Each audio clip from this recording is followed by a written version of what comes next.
There is a girl I need to tell you about. She rode a bicycle to one of the most elite schools in Nigeria. Not because she couldn't afford a car, not because her family had fallen on hard times, but because she had made a choice. A quiet, deliberate, deeply personal choice. And that one choice set off a chain of events that nobody, not one person in that school ever saw coming. While she rode her bicycle through those iron gates, another girl arrived in a convoy. Designer bags piled high, music blasting, everyone lined up to watch. The whole school bowed to the wrong girl for months. But here's the thing about pretending to be something you are not. The truth doesn't knock. It doesn't wait for you to be ready.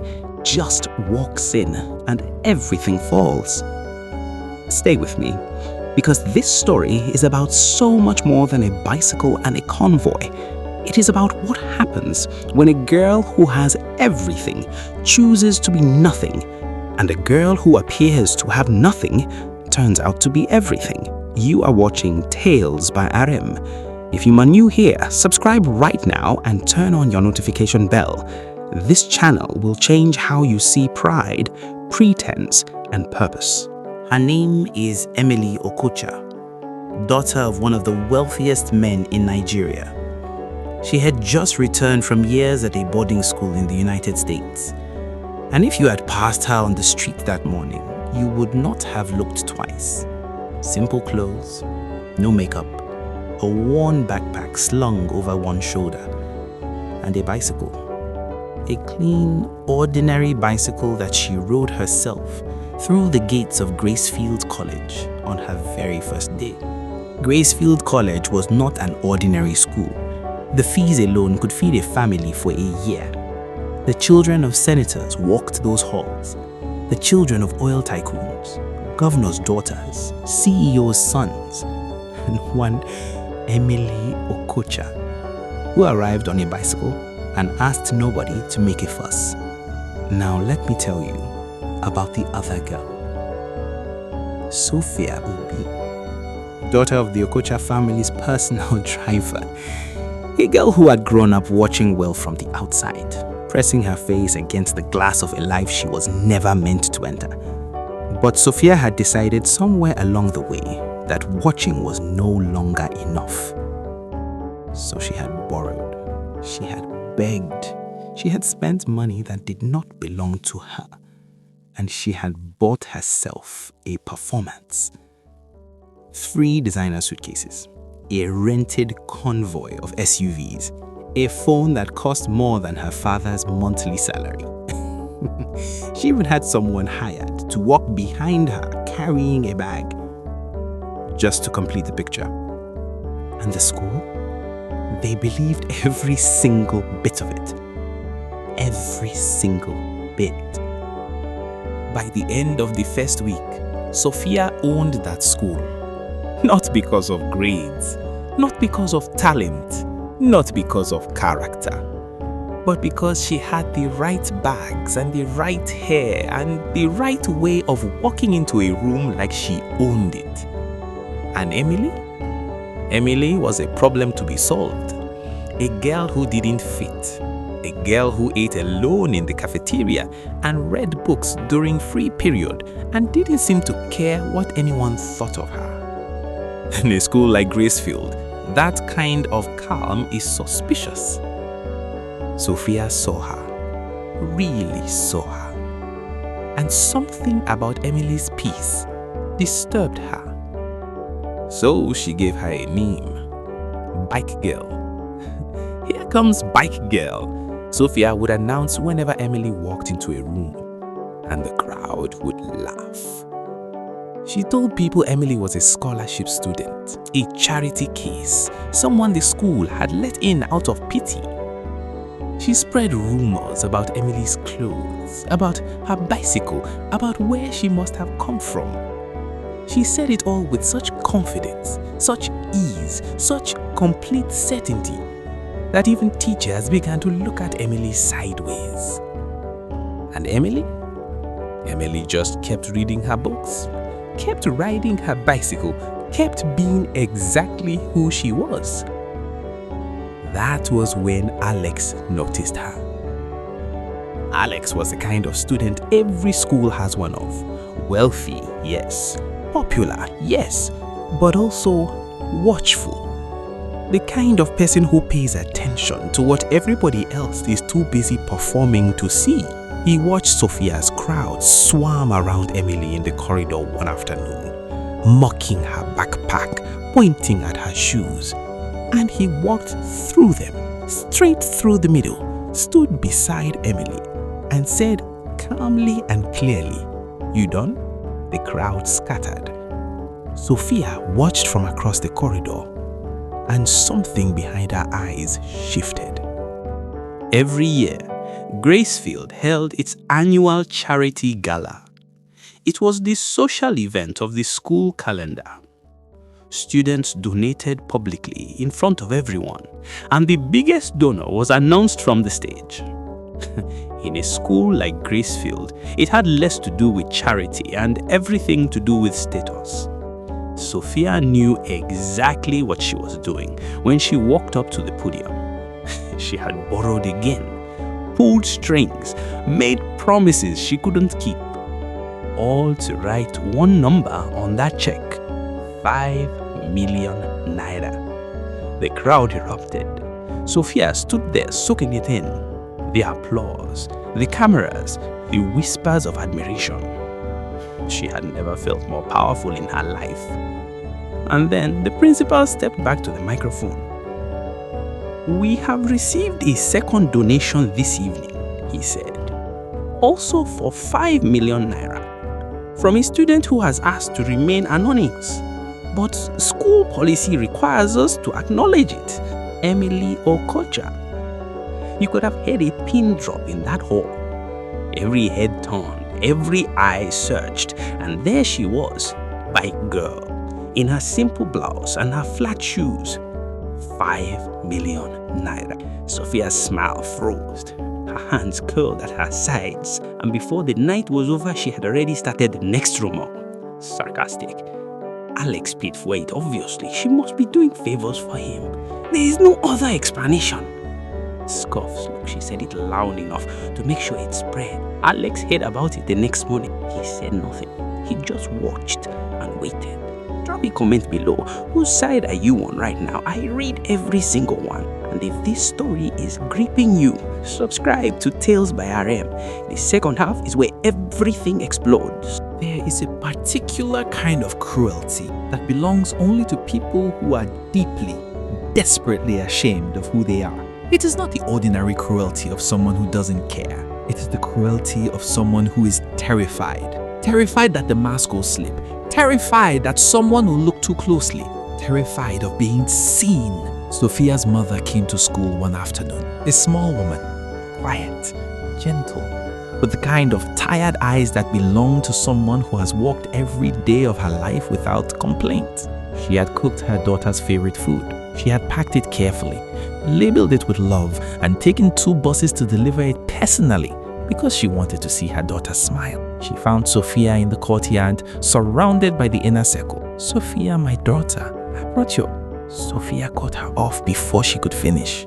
"Who let you in here? I don't know you. I don't know this woman. Security." And then pushed her own mother. She pushed her to the ground in front of everyone.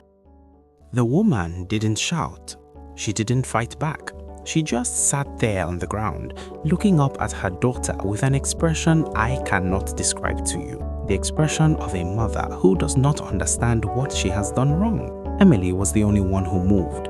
She walked straight across that courtyard, crouched down, and helped the woman to her feet. "Are you all right, Ma?" She said it, gently, naturally, the way someone raised with real love speaks to another human being. Sophia screamed at her to stay out of it, threatened her, called her charity case again. But this time, some of the watching students went quiet, and a few of them started looking at Sophia differently. Sophia had one card left, and she played it desperately, recklessly, the way someone plays their last hand when the game is already slipping away from them. She had obtained a photograph of Emily with an older man at a restaurant.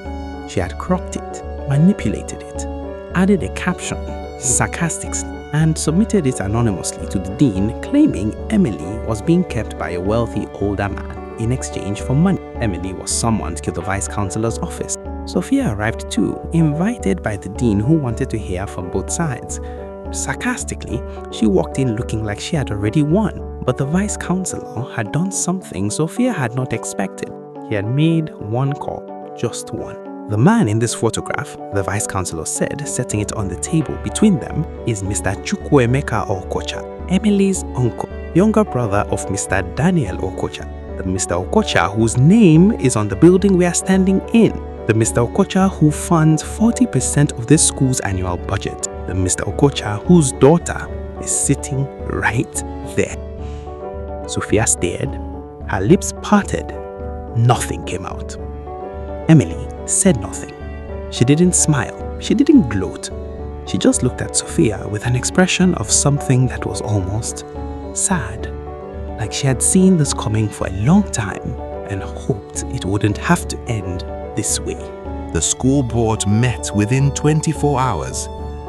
The evidence was clear. The manipulated photo, the false report, the public assault on a parent, the fabricated identity that had been woven over months of lies. Sophia's scholarship was revoked. She was expelled, effective immediately. And then came something nobody had expected. Richard, the wealthy, well-connected boy Sophia had been chasing since the first week, pulled her aside before she left the building. "I need to tell you something," he said. "I am not who I told you I was either." Richard had no wealthy family, no inherited property, no business empire waiting for him. He had gotten into Gracefield on a partial academic scholarship and had spent years building a story to survive in a world that only valued people with the right background. He had recognized Sophia's performance from the very beginning because he had been running the same one.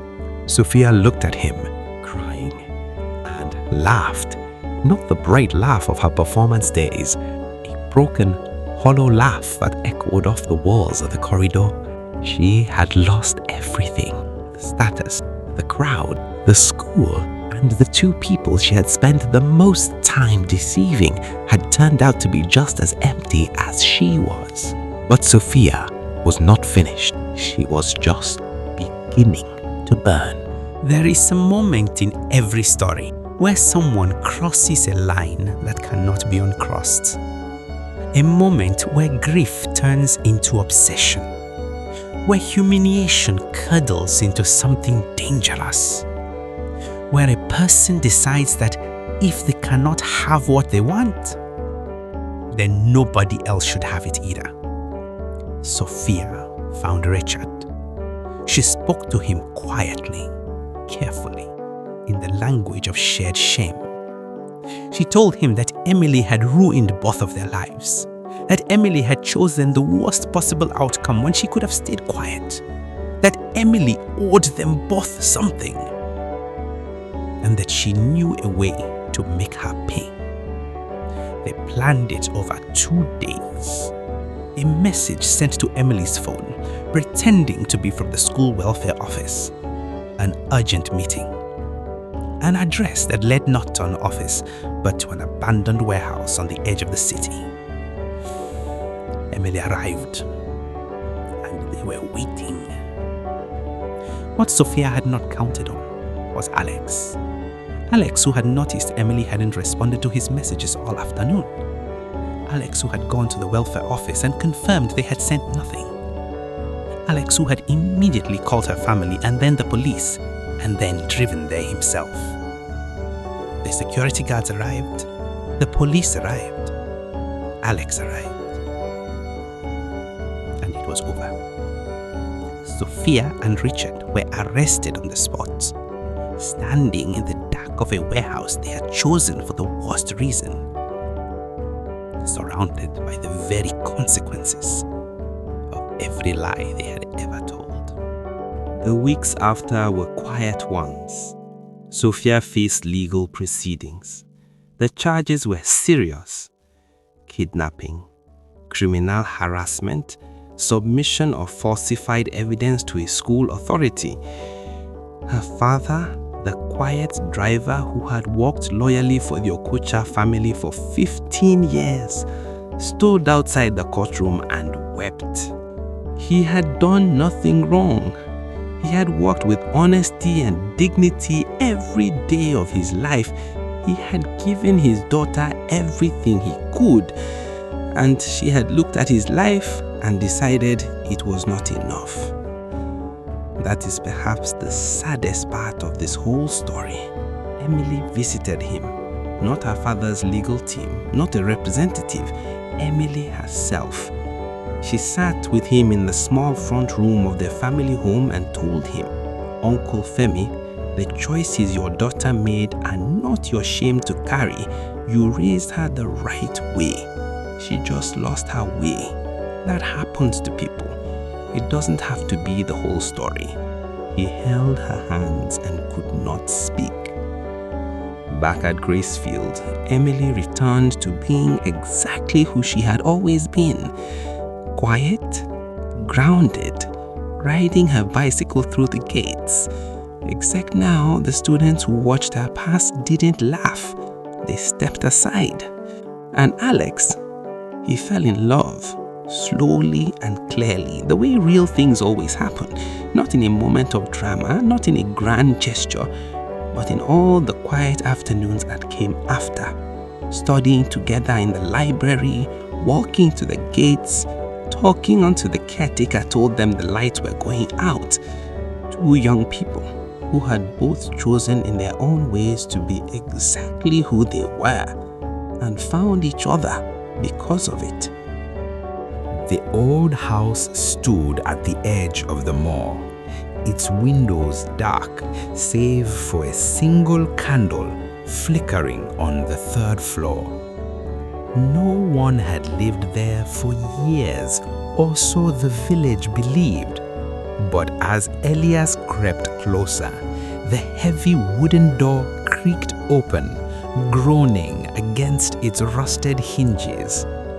A cold draft swept past him, carrying the faint scent of old parchment.